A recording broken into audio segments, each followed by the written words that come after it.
1918 წლის 26 მაისს საქართველოს ისტორიაში განსაკუთრებული მოვლენა მოხდა. საქართველოს ეროვნულმა საბჭომ ერთხმად მიიღო და დაამტკიცა საქართველოს დამოუკიდებლობის აქტი. მაგრამ ქვეყნის დამოუკიდებლობა დიდხანს არ გაგრძელებულა. 1921 წლის 26 თებერვალს საბჭოთა წითელი არმია თბილისში შემოვიდა. ასე დაიწყო საქართველოს ოკუპაციის 70 წლიანი სისხლიანი ისტორია, რომელმაც უამრავი ადამიანის სიცოცხლე იმსხვერპლა.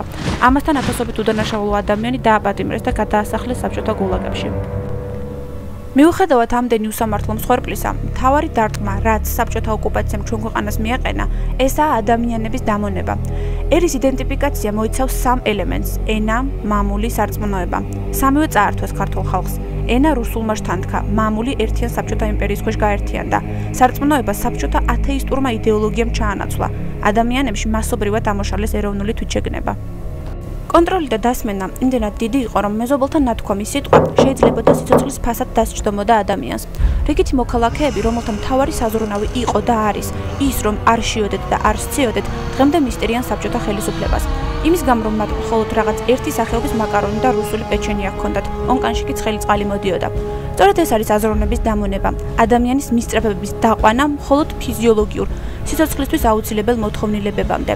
ყოველი ინდივიდის სიცოცხლე ერთი დიდი მანქანის, საბჭოთა იმპერიის მექანიზმის გამართულად მუშაობას ემსახურებოდა.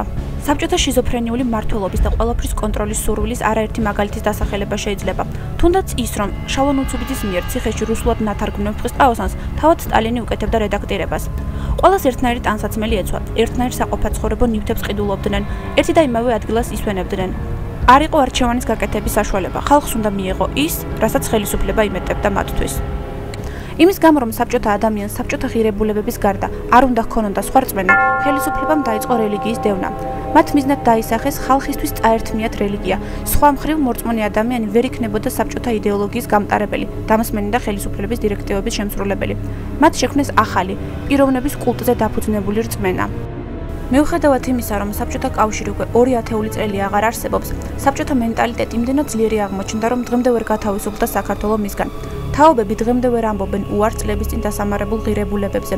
მონური აზროვნება მათში ჯერ კიდევ არსებობს და ალბათ სიცოცხლის ბოლომდე ვერ დააღწევენ ისინი თავს საბჭოთა იდეოლოგიის მარწუხებს. ეს აზროვნება მათში მოლეკულურ დონეზეა გამჯდარი. სამწუხაროდ, საბჭოთა მმართველობის პრინციპები დღევანდელ რეალობაშიც იკვეთება და ამას თითოეული ჩვენგანი ყოველდღიურ ცხოვრებაში ცნობიერ თუ ქვეცნობიერ დონეზე განიცდის. დღევანდელი, როგორც თავად უწოდებენ, დემოკრატიული ხელისუფლება ყოველგვარი ოკუპაციის გარეშე არ გვავიწყებს, რომ დიდი ძმა ყოველთვის თვალს გვადევნებს.